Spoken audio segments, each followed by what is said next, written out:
thought I'd get myself a walk while the weather was going to hold out. It's overcast and gray, which seems to be the official weather of Vlogtober 2022. But I thought I'd get a little bit of fresh air and get a walk in before I went in for the night and caught some spooky horror movies. So 2 movies came out today for streaming. One is Werewolf by Night, which is a Marvel movie, strangely enough, but a horror movie based off of a werewolf comic put out by Marvel. And I've been really excited to see it since I saw the trailer for it, because it really has that black and white grindhouse exploitation look to it. It's a real throwback, and I'm really looking forward to seeing what they do with it. And I hope they really do embrace the gritty grindhouse style of this trailer and give us a movie that's has some bite to it. No pun intended. Who am I kidding? All puns are intended. The other movie that's coming out today in streaming that's got me really intrigued is a reboot of Hellraiser. It's being put out by Hulu, which is, to me, interesting, because Hulu's not who you think about when you think of original movies. But Hulu seems to be on this tear recently about taking properties that were popular at one time but aren't really that well thought of anymore, and then breathing new life into them. That's what they did with their Predator movie that they called Prey. Really a great movie, and to me it does something that sequels don't tend to do very often, which is say something new about the subject.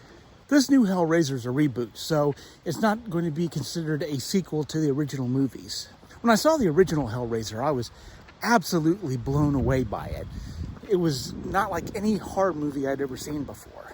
Even though it obviously didn't have the budget that a lot of movies have, it certainly did a lot in terms of story. I was really intrigued by this idea of angels to some, demons to others. Although it might look like the Cenobites were the villains of the piece, really it was Frank and Julia who were the true villains. The Cenobites really weren't good or evil.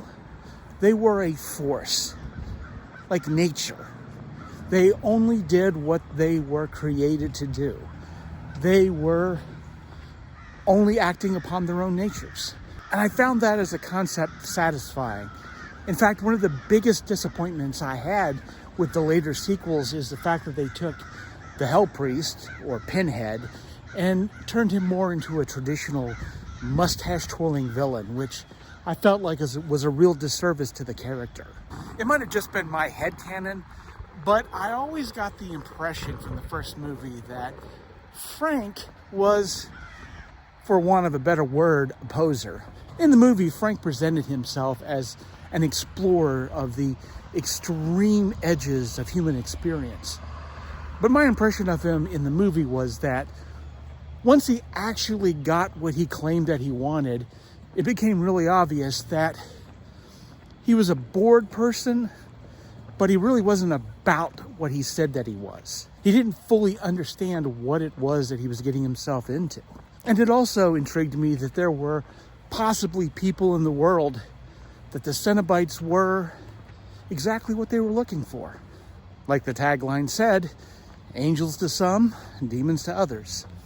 So it might be a little bit too much to hope for, but I do hope that this new retelling of the story brings some of that aspect into the movie. But I've always enjoyed it when horror movies have something to say. When it's not just about blood or gore or spectacle, but it has a message. It really talks about the human condition. Horror and comedy are great ways of exploring parts of the human psyche that we don't talk about. Being willing to expose our souls bare. I think that's what great storytelling is able to do. And I think the best of horror storytelling does it better than anything else. And so I hope tonight I'll have the opportunity to sit down, turn on the TV, and see some great scary stories.